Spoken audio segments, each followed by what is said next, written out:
All right, everybody, welcome back to another episode of the WatchWell Podcast. I am sitting with a man that needs no introduction, Dr. James White. Oh, is that me? I need an introduction to myself. I want to start off by saying, how honored I am that you would sit down with me. You guys actually, someone contacted me and said something about talking about Gladiator. So I bet you that was you guys. Maybe, I don't. Someone contacted me and said, these are great guys. And I'm like, I was like, it's not, I don't know, it's not really my thing, or I don't know much about movies and stuff like that. That's probably why it didn't happen, but the memory just clicked in. So I was like, okay, all right, gotcha. All right, now I know what's going on. But you know what matters? Is you're here right now with us. Well, we're here at the Fight, Laugh, Feast thing, and by putting the headphones on, I can't hear the other guy talking, which is good. That's good. That's good. I was on with Chocolate Knox this morning during Doug's talk, and man, that was hard to do. Was it? Oh, it was so much easier to hear Doug than to hear Chocolate Knox sitting right next to me. Yeah. So I was like, Well, on this podcast, if you're unfamiliar, the WatchWell Podcast, we essentially apply presuppositional apologetics to film. Oh. And we try to use film, like, when you go to the movie or whatever. You leave the movie theater, inevitably you're going to talk about the movie with your friends and family, whether they're believers, unbelievers, mixed worldview, and ultimately that conversation leads to just that, worldview. And we try to present the gospel through the plots and the character arcs and different things like that. And the rumor on X, I'm still trying to get used to saying X, I say Twitter all the time. Twitter. It's forever Twitter, right? Is that you're a huge Gladiator fan. Right. I saw it 7 times in the theater. And there's only been a few movies that I've seen that often. And I saw Star Wars when it first came out. I was 11. I think 11 times in the theater. So that was the most. But Gladiator came out when Clinton was in office. So I was an adult. And so I saw it 7 times. I first saw it in a little smelly theater on Long Island. Okay. I just remember that it was very old and it smelled. It smelled of lots and lots of popcorn. And just old wood. Did it ruin popcorn for you forever then? No, thankfully no, it didn't. But I first saw it there and I was just so impressed with it. And I think it was because of the contrast between the character of Maximus and Bill Clinton. Okay. Who had no character at all, or was just a character, and I think that's what it was. I mean, the fight scenes were incredible and so well choreographed. And even though my wife to this day is still very confused by the opening battle scene when Maximus said, "At my signal, unleash hell," and then the next scene was the dog running after him. So my wife determined that the dog's name was Hell. Okay, so I was like no, dear. That's so funny. It's a complete, no, that's not. No. And so, yeah. But, Quintus is another fascinating minor character with interesting character issues. Disloyalty. Yeah. Well, yeah, in essence. And, but no, it just, I think it was just the contrast with back then, the worst leadership we had in quite some time in President Clinton and all the stuff that he did, that Maximus just stood out so strongly. And the leader that didn't want to lead. He just wanted to go home and raise his crops and love his family, and that was all taken from him. And then when he was forced in the first games out there as a slave to fight, and obviously proves himself to be this tremendous warrior. The transformation that takes place, and then when he realizes he might get a chance to get his revenge, okay, I'll do what I need to do to get close enough to Commodus to finish him off, and of course when he takes off that helmet and turns around and says, "I am Maximus Decimus Meridius, commander of the armies of the north, general of the Phoenix legions, true servant of the true emperor Marcus Aurelius, father to a murdered son, husband to a murdered wife, and then I will have my vengeance." That's what next. You have to give Joaquin Phoenix, he did a good job being shocked and stuff like that, and it was just really, really well done. I've read since then that, for example, when Maximus was dying at the end, a jet flew over, and some people in the audience started laughing, and it ruined everything because we can get rid of the jet noise, we can't get rid of the laughter noise, So there were little things like that had happened, and a lot of us. I was a weightlifter back in those days, and a lot of us will now find pictures of Russell Crowe as he looks today in comparison back then. And I've had the same experience, and sad, age does it. But the guy was about 6 months after the film came out, I guess. Some friends of mine for my birthday bought me the Maximus sword. It's in the background of The Dividing Line if you look. So it's funny that you bring this up. Yeah. I know about this. Yeah. And I actually posted on Twitter something about you and Gladiator, and someone from your old Bible study. Probably DK. And he actually sent me the picture. Yeah. So I have the picture. Yeah, that's probably Simon Escobedo, I would assume. And I commented on there. I said, that's the coolest gift I've ever seen. Oh, yeah. That's so cool, man. It's not sharp, but you could run somebody through with it. Yeah. You couldn't cut anybody's head off with it, but you could run somebody through with it. So yeah, that's on the shelf behind me in the Dividing Line studio if anybody wants to see it. So I went on there and I found it when you were in one of your episodes. It's pretty cool. Yep. I want to know your opinion on how Christians should engage with entertainment these days. You have all these just brain rot social media platforms. It's just entertainment for entertainment's sake. Our kind of thing is we want to bring death to the passive consumption of entertainment. We want to engage and be active and bring a biblical worldview to it. Could you speak to that a little bit? Well, I don't honestly, see a lot of. I don't see the vast majority of films that come out. I don't have time for it. I don't watch much in the way of television at all.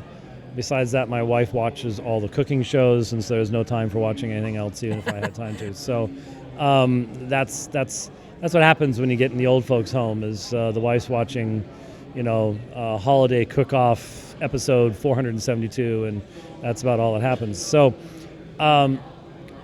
So I can't comment on a lot of modern films. I've seen Dune, for example. Yeah. Because I read the trilogy in high school, and then I saw the 1980s version of it, which I thought was really well done back then. Okay, I haven't seen the 80s version, but I've seen the new one. Yeah, the 80s version was actually, if you do it in one episode, there's a lot you're going to be skipping out, but they still...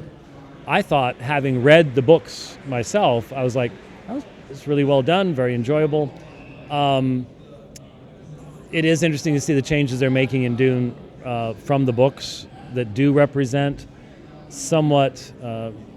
Chani is very different now. They've made her much more of a... She was just your standard love, wife, I'll love you forever character in the books and in the first movie.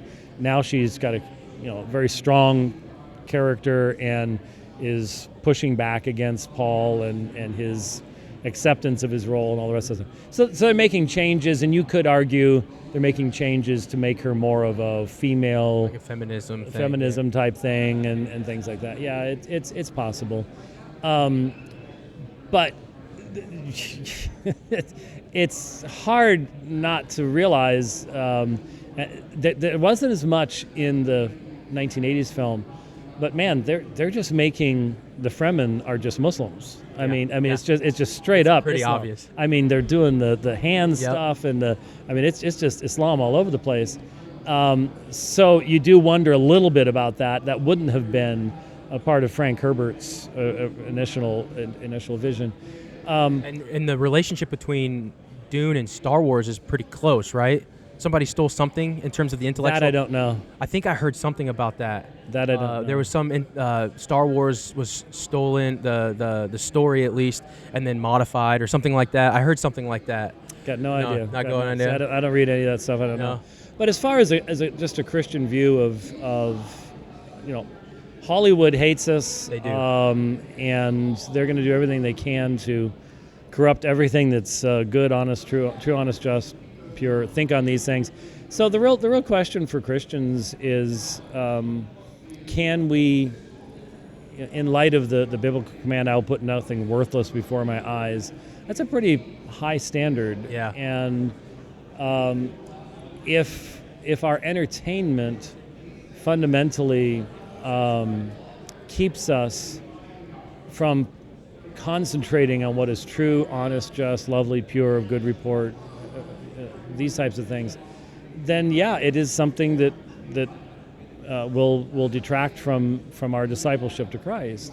At the same time, there are some things that are in the area of adiaphora. You can enjoy great filmmaking and cinematography and music, and I thought the Gladiator music track was incredible. It was really, really good. Phenomenal.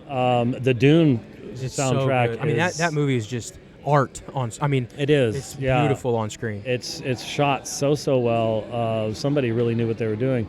So there's things that you can truly appreciate, and just need to be very discerning in looking at application.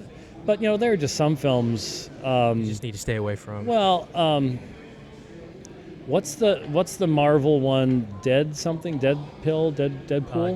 Deadpool. I think I've seen some clips, and it's just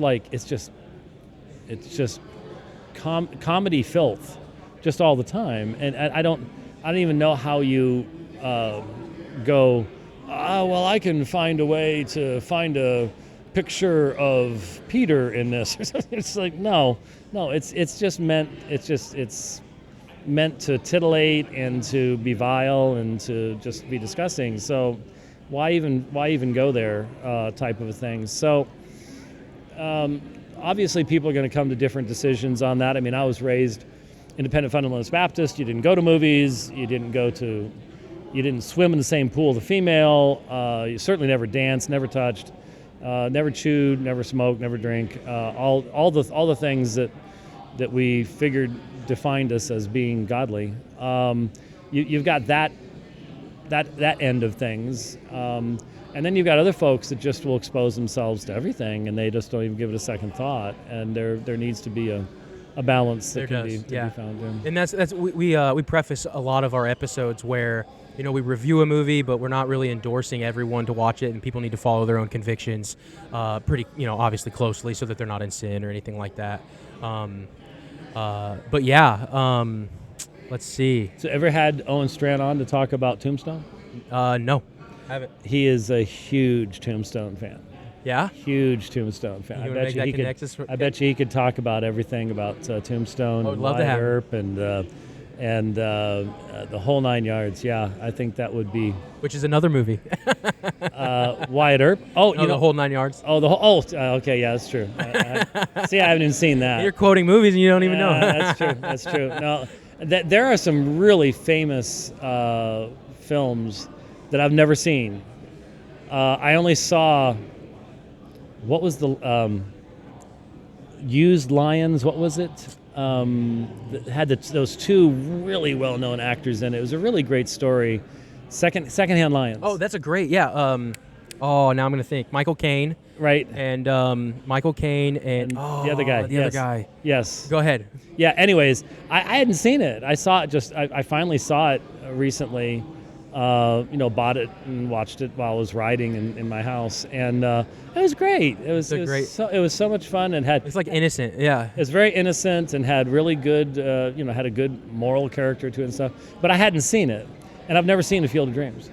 Oh no, Kevin Costner, and never seen A Field of Dreams. If you build it, they will come. I know the line. Don't know what it means. Yeah. Don't have any James Earl Jones. Don't have any place to put it in context. I've always enjoyed stuff like I saw all the Star Wars movies. I'm a Trekkie, so I've seen almost all of them, even though a lot of the modern stuff I'm not all that excited about. But so science fiction, stuff like that.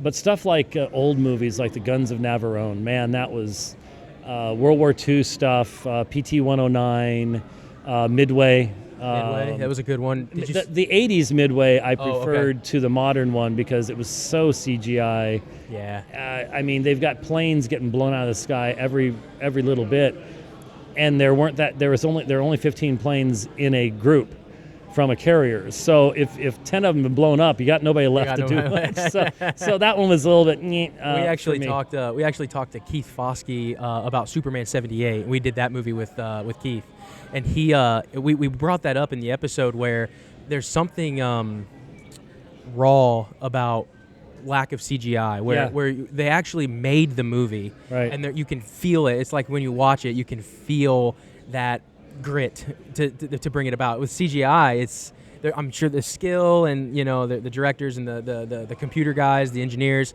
that do all of that, they're brilliant at what they do. Right. But you still lose a little bit of that. You know, Superman 78 when he takes off and the helicopter. It's okay, but sorry. But I've seen a few Superman movies, but I couldn't tell you which ones are which. But to your point, there is something still, in my opinion at least, there's still something to having the just the actual people that made movies, right, from the old days. So did you ever talked about Tombstone with somebody? Because actually Greg Moore came on. We talked about Tombstone. So the section where Wyatt Earp, walks out into the water and nobody can seem to shoot him. Yep. The bullets are going everywhere, but he can shoot everybody else. There's an interesting aspect to that.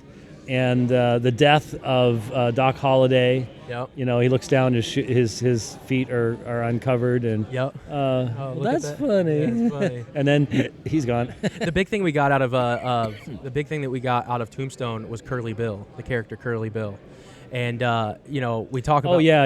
We talk about how evil he has to be for the audience to want him to get what he deserves. Right. And then we actually turned that on the audience, on ourselves, and say, well, how often do we think that we are, in the presence of a holy and righteous God, we are Curly Bill? Right, yeah. And how often do you sit through a movie and look at the villain and be like, that's me. That's me. Yeah. And it's not often. Well, speaking of CGI, I was sitting in a pizza joint, my little pizza, I get spaghetti there, and they have TV, the cable news channels on, not news channels, but sports, stuff like that. This movie was on. This is about a year ago. And I'm watching this movie, and I'm like, there's something wrong with that girl. Her eyes are too big. But nah, she looks real. And I watched, I don't know, about 10 minutes of it. I don't even know how I tracked it down. But when I got home, I did manage to find the film. And it was Alita, Battle Angel. I don't know if you're familiar with it at all. Yeah. And I guess they're doing the follow-up. Oh, I didn't know that. There you go. You know more than me. I looked it up. Okay. Because once I bought the film and I watched the whole thing, there were sections where honestly I could not tell that was I couldn't tell that was CGI. Yeah. It's impressive. I'm like, there were others where you could tell, but there were some sections where obviously they put a tremendous amount of effort. It's sort of scary because are we going to be watching just complete AI-generated CGI stuff in the future? And not even know what it is. Well, that kind of gets into the AI conversation a little bit too, where you have like talking heads. I mean, that's kind of the world we're living in right now with podcasters. Yeah. And then if we see a picture of James White and he's saying stuff that James White would not actually say, right? And I've seen that. It's crazy. It's deepfakes. About 2 years ago, someone posted a video on Twitter, and it's me. Once you look closely, you can see that the lips and the words are not matching, but at first you really can't tell. It's my voice. It sounded like my voice, but I was saying stuff that I never remembered ever saying. Yeah. And I'm like, what on earth? Terrifying.